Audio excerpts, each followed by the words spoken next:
जोधपुर से लगभग 15 किलोमीटर की दूरी पर स्थित तनावड़ा गांव के तालाब का पानी गुलाबी रंग का हो गया है। इसके गुलाबी रंग का क्या कारण है, चलिए इस वीडियो के माध्यम से जानते हैं। सबसे पहले बेसिक जानकारी हासिल कर लीजिए। ये जोधपुर है, जोधपुर जिला है।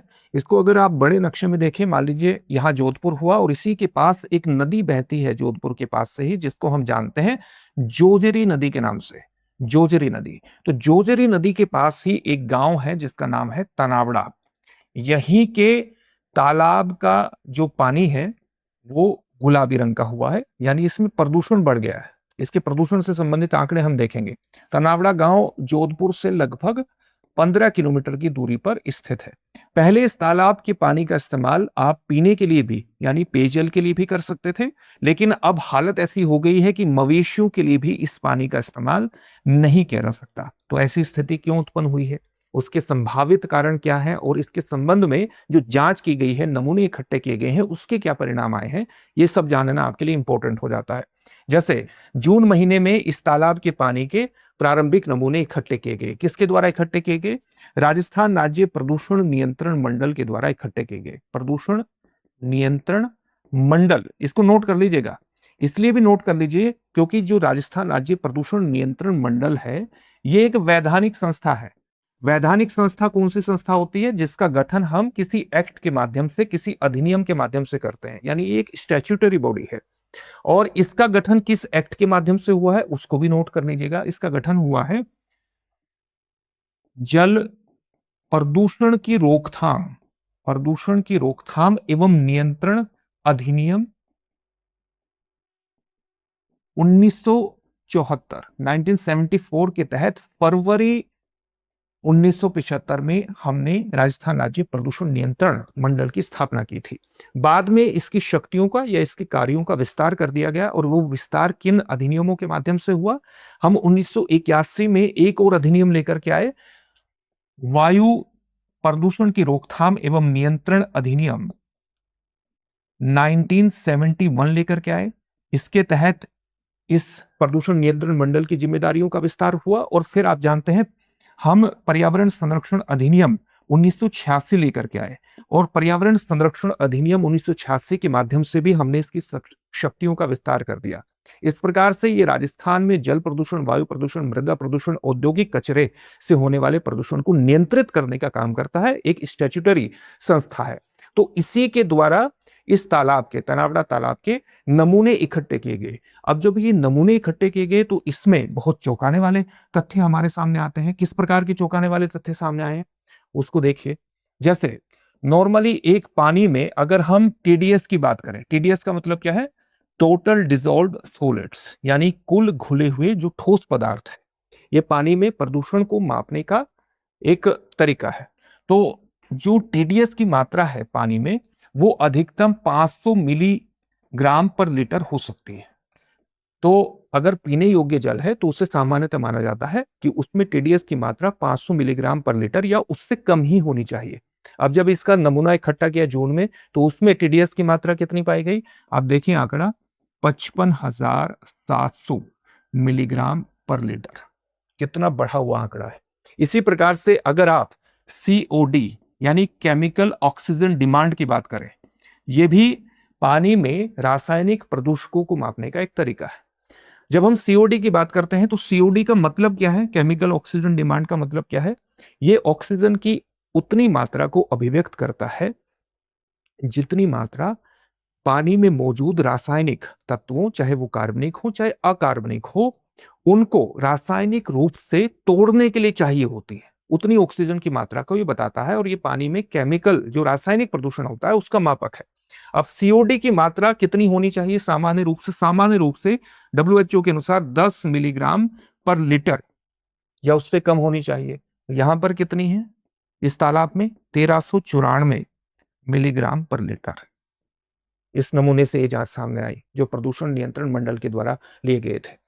अब आप एक और मानक है पानी में प्रदूषण को मापने का, बीओडी, बायोकेमिकल ऑक्सीजन डिमांड। इसका मतलब क्या है? इसका मतलब यह है कि ये ऑक्सीजन की उस मात्रा को बताता है जितना पानी में, आप जानते हैं बैक्टीरिया होते हैं, तो सूक्ष्म जीवों को या बैक्टीरिया को पानी में मौजूद जैविक तत्वों को, जो बायोडिग्रेडेबल होते हैं, जो जैविक तत्व हैं, उनको विघटित करने के लिए जितनी ऑक्सीजन आवश्यक होती है उसको हम बायोकेमिकल ऑक्सीजन डिमांड के नाम से जानते हैं।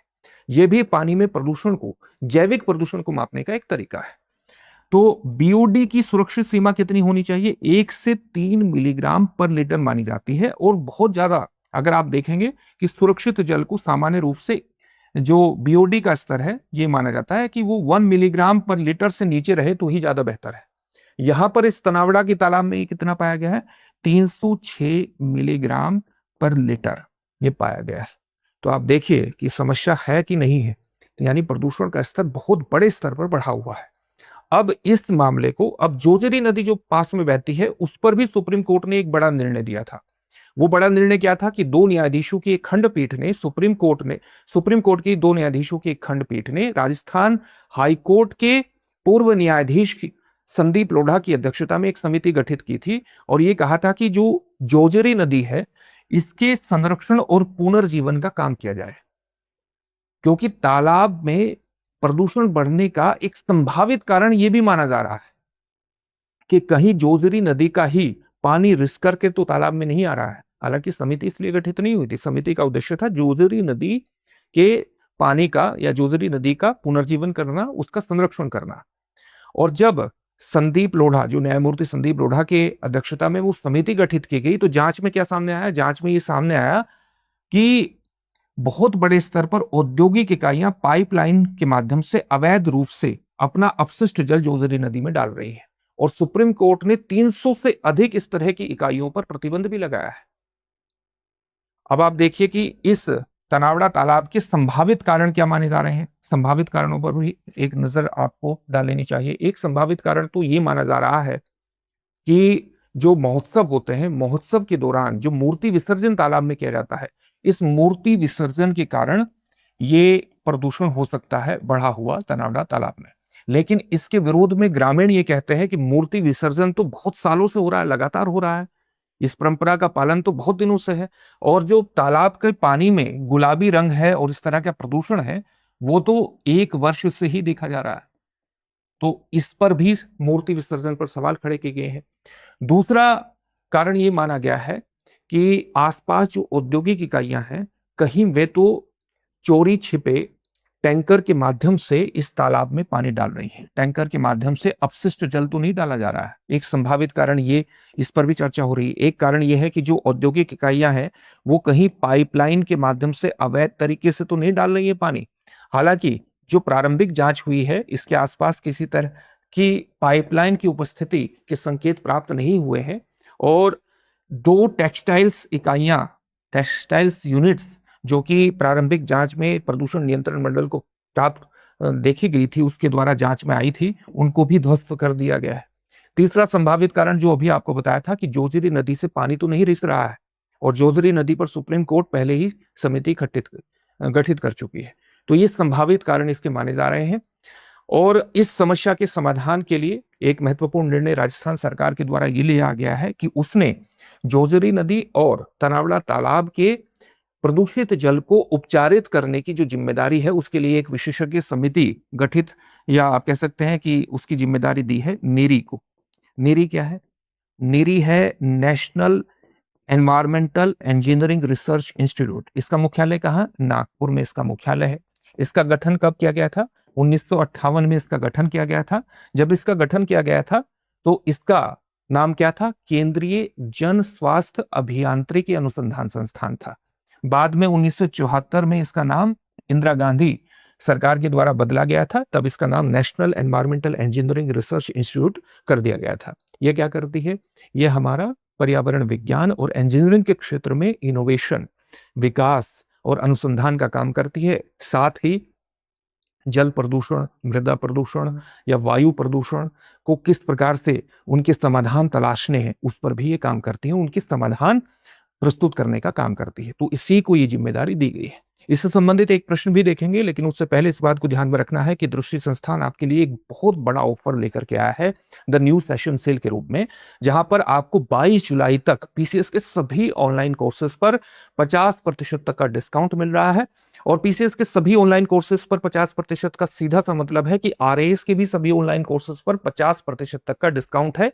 22 जुलाई तक ये डिस्काउंट आपको मिलेगा। तो इसका लाभ उठाने के लिए अभी डिस्क्रिप्शन में दिए गए लिंक पर जाइए, अपने आप को रजिस्टर करा दीजिए। दृष्टि लर्निंग ऐप को डाउनलोड कर लेंगे तो इस तरह की सुविधाओं से जुड़ना बेहद आसान हो जाएगा। किसी भी तरह का डाउट हो तो 8750187501 पर कॉल कर दीजिएगा। अब आज का प्रश्न, पीने के पानी में टीडीएस यानी टोटल डिसॉल्व्ड सॉलिड्स की स्वीकार्य सीमा कितनी होती है? 100 मिलीग्राम पर लीटर, 250 मिलीग्राम पर लीटर, 500 मिलीग्राम पर लीटर, 1000 मिलीग्राम पर लीटर या अनुत्तरित प्रश्न। इस प्रश्न का उत्तर कमेंट बॉक्स में कमेंट करके जरूर दीजिए। फिर से नए सेशन में मिलेंगे। धन्यवाद। अब एग्जाम की तैयारी को और बेहतर करने के लिए हमारे चैनल को लाइक, शेयर और सब्सक्राइब करना ना भूलें।